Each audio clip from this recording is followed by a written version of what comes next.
Hi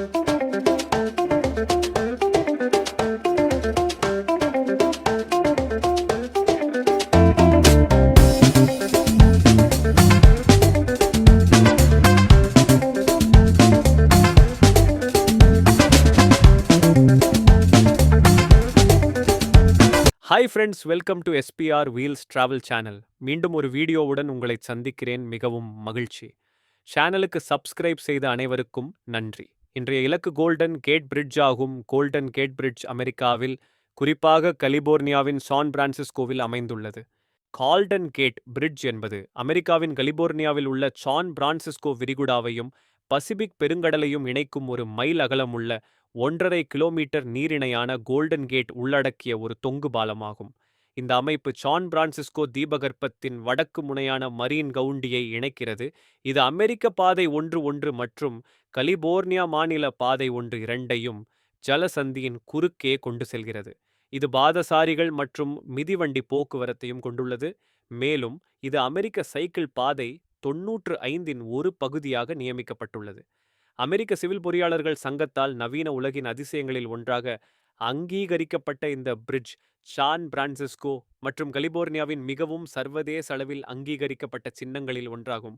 San பிரான்சிஸ்கோவிற்கும் மாரினுக்கும் இடையே ஒரு நிலையான இணைப்பு என்ற யோசனை 19ஆம் நூற்றாண்டின் பிற்பகுதியில் பெருகிய முறையில் பிரபலமடைந்தது. ஆனால் 20ஆம் நூற்றாண்டின் முற்பகுதியில் மட்டுமே அத்தகைய இணைப்பு சாத்தியமாகியது.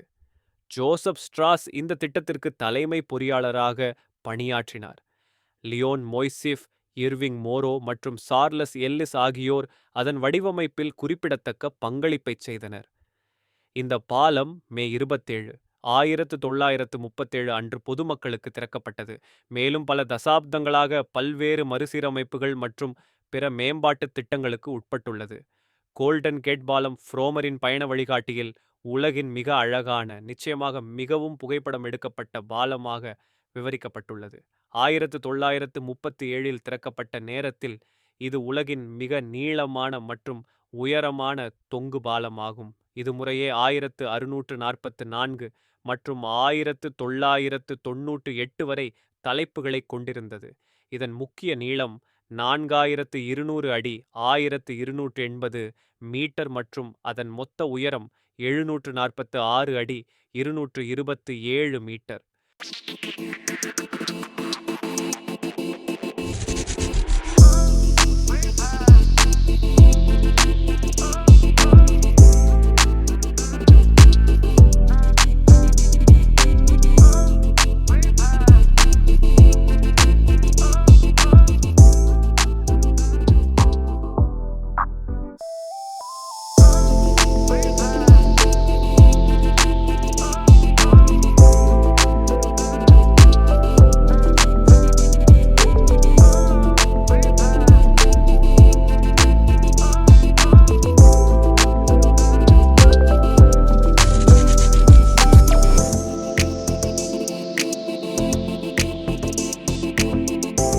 கோல்டன் கேட் பிரிட்ஜ் கட்டும் யோசனை புதியதல்ல என்றாலும், இறுதியில் நடைமுறைக்கு வந்த இந்த திட்டம் முன்னாள் பொறியியல் மாணவர் ஜேம்ஸ் வில்கின்ஸ் எழுதிய 1916 ஆம் ஆண்டு சான் பிரான்சிஸ்கோ புல்லட்டின் கட்டுரையில் செய்யப்பட்டது.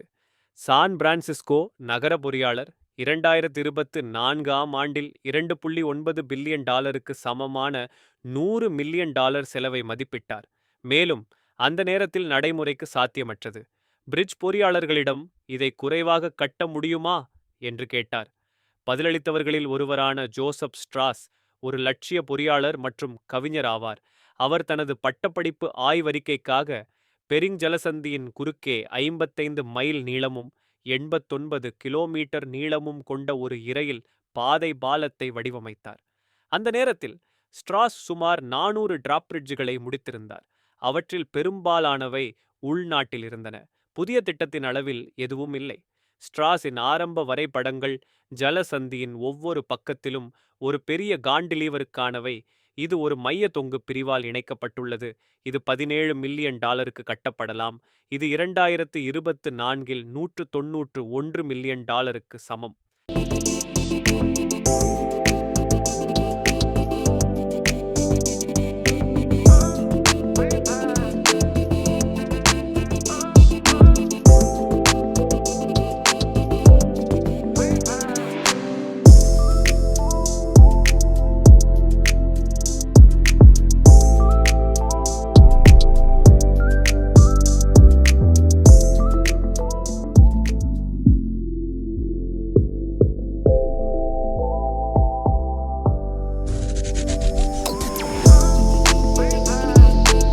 முன்னேற்றங்களை பயன்படுத்தி ஒரு தொங்கு பால வடிவமைப்பு தேர்ந்தெடுக்கப்பட்டது. ஸ்ட்ராஸ் வடக்கு கலிபோர்னியாவில் ஆதரவை திரட்டுவதில் ஒரு தசாப்தத்திற்கும் மேலாக செலவிட்டார். பாலம் பல ஆதாரங்களில் இருந்து எதிர்ப்புகளை எதிர்கொண்டது, வழக்குகள் உட்பட. பாலம் கப்பல் போக்குவரத்தில் தலையிடும் என்று போர்த்துறை கவலைப்பட்டது. ஒரு கப்பல் மோதல் அல்லது பாலத்தில் நாச வேலை அதன் முக்கிய துறைமுகங்களில் ஒன்றின் நுழைவாயிலை தடுக்கக்கூடும் என்று அமெரிக்க கடற்படை அஞ்சியது. கட்டுமான வேலைகளுக்கு உள்ளூர் தொழிலாளர்கள் சாதகமாக இருப்பார்கள் என்று தொழிற்சங்கங்கள் உத்தரவாதம் கோரின.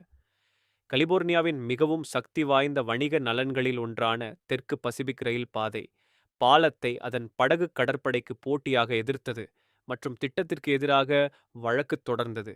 இது படகு சேவையை பெருமளவில் புறக்கணித்தது. மே 1924 கட்டுமானத்திற்காக கூட்டாட்சி நிலத்தை பயன்படுத்துவதற்கான கோரிக்கையில் போர் செயலாளரின் சார்பாக கர்னல் ஹெர்பர்ட் டீக்கென் பாலத்தில் இரண்டாவது விசாரணையை நடத்தினார். போர் செயலாளரின் சார்பாக டீக்கெயின் பால் அமைப்பு மற்றும் முன்னணி சாலைகளுக்கு தேவையான நிலத்தை பிரிட்ஜிங் தி கோல்டன் கேட் அசோசியேஷன் மற்றும் சான் பிரான்சிஸ்கோ கவுண்டி மற்றும் மரீன் கவுண்டி ஆகிய இரண்டிற்கும் மாற்றுவதற்கு ஒப்புதல் அளித்தார். ஸ்ட்ராஸால் மேலும் பாலத்திட்டங்கள் காத்திருக்கின்றன. மற்றொரு கூட்டாளி புதிதாக தொடங்கும் ஆட்டோமொபைல் துறையாகும். இது ஆட்டோமொபைல்களுக்கான தேவையை அதிகரிக்க சாலைகள் மற்றும் பாலங்களை உருவாக்குவதை ஆதரித்தது. 1917 சான் பிரான்சிஸ்கோவின் நகரப் பொறியாளர் ஓ ஷாக்னெஸ்ஸி மற்றும் ஸ்ட்ராஸ் ஆகியோரால் இந்த திட்டம் ஆரம்பத்தில் விவாதிக்கப்பட்டபோது பாலத்தின் பெயர் முதலில் பயன்படுத்தப்பட்டது. 1923 மாவட்ட சட்டம் நிறைவேற்றப்பட்டதன் மூலம் இந்த பெயர் அதிகாரப்பூர்வமானது. பாலத்தை வடிவமைக்க, கட்ட மற்றும் நிதியளிக்க ஒரு சிறப்பு மாவட்டத்தை உருவாக்கியது. சான் பிரான்சிஸ்கோ மற்றும் கலிபோர்னியாவின் வடக்கு கடற்கரையில் உள்ள பெரும்பாலான மாவட்டங்கள் கோல்டன் கேட் பாலம் மாவட்டத்தில் இணைந்தன. விதிவிலக்காக ஹாம்போல்ட் கவுண்டி இருந்தது. அதன் குடியிருப்பாளர்கள் பாலத்தின் கட்டுமானத்தையும் அது உருவாக்கும் போக்குவரத்தையும் எதிர்த்தனர்.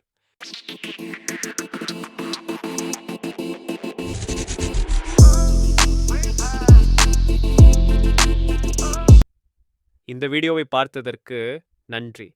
இந்த வீடியோ உங்களுக்கு பிடித்திருந்தால் உங்கள் குடும்பத்தினர் மற்றும் நண்பர்களுடன் பகிர்ந்து கொள்ளுங்கள். லைக் செய்து பகிர்ந்து கொள்ளுங்கள். கருத்து தெரிவிக்கவும். இதே போன்ற ஒரு வீடியோவில் மீண்டும் உங்களை சந்திப்பேன். நன்றி. விடைபெறுகிறேன். இந்த சேனலை சப்ஸ்கிரைப் செய்யலை என்றால் உடனே சப்ஸ்கிரைப் செய்யவும்.